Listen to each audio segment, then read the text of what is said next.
चाणक्य नीति। सफल होने के लिए मालूम होने चाहिए इन 6 प्रश्नों के उत्तर। आज के समय में अधिकांश लोगों को धन संबंधी सुख पाने के लिए अतिरिक्त श्रम करना पड़ता है। फिर भी बहुत ही कम लोग अधिक श्रम के बाद भी पर्याप्त प्रतिफल प्राप्त कर पाते हैं। व्यक्ति को कुछ कामों में तो सफलता मिल जाती है, लेकिन कुछ कामों में असफलता का मुंह भी देखना पड़ता है। यदि आप सफलता का प्रतिशत बढ़ाना चाहते हैं तो यहाँ एक चाणक्य नीति बताई जा रही है। इस नीति का ध्यान रखेंगे तो आपको अधिकतर कार्यों में सफलता मिल सकती है। आचार्य चाणक्य कहते हैं, हम जब ज़्यादा कामों में सफल होंगे तो धन संबंधी लाभ भी मिलेगा और इस प्रकार धन संचय होने लगेगा। आचार्य चाणक्य कहते हैं, यह चाणक्य नीति के 4th अध्याय का 18वां श्लोक है। इस श्लोक में चाणक्य ने बताया है कि हमें कार्यों में सफलता पाने के लिए किन 6 बातों को हमेशा सोचते रहना चाहिए। इन बातों का ध्यान रखकर काम करेंगे तो असफलता मिलने की संभावनाएं काफ़ी कम हो जाती है। आचार्य चाणक्य कहते हैं, यह समय कैसा है? वही व्यक्ति समझदार और सफल है जिसे इस प्रश्न का उत्तर हमेशा मालूम रहता है। समझदार व्यक्ति जानता है कि वर्तमान समय कैसा चल रहा है, अभी सुख के दिन है या दुख के, इसी के आधार पर वह कार्य करता है।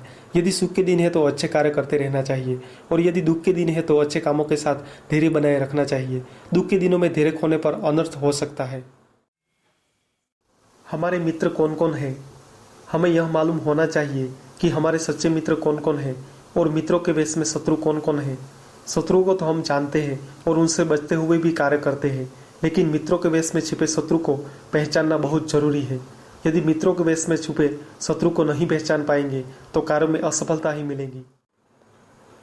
यदि मित्रों के वेश में छिपे शत्रु को नहीं पहचान पाएंगे तो कार्य में असफलता ही मिलेगी। ऐसे लोगों से भी बचना चाहिए। साथ ही इस बात का भी ध्यान रखें कि सच्चे मित्र कौन कौन है, क्योंकि सच्चे मित्रों की मदद लेने पर ही सफलता मिल सकती है। यदि गलती से मित्र बने हुए शत्रु से मदद मांग ली तो पूरी मेहनत पर पानी फिर सकता है। हमारी आय और व्यय की सही जानकारी।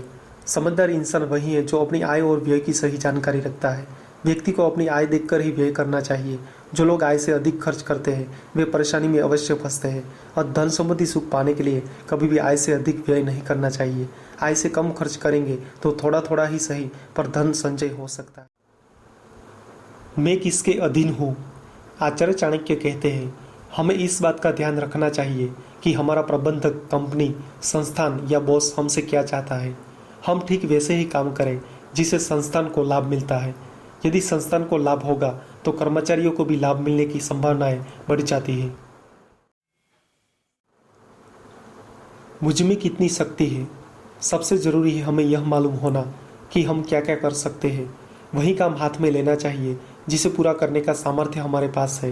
यदि शक्ति से अधिक काम हाथ में ले लेंगे तो असफल होना तय है। ऐसी परिस्थिति में कार्यस्थल और समाज में हमारी छवि पर बुरा असर होगा। अंतिम बात, यह देश कैसा है, यानी जहां हम काम करते हैं वह स्थान, शहर और वहां के हालात कैसे हैं। कार्यस्थल पर काम करने वाले लोग कैसे हैं। इन बातों का ध्यान रखते हुए काम करेंगे तो असफल होने की संभावनाएं बहुत कम हो जाएगी।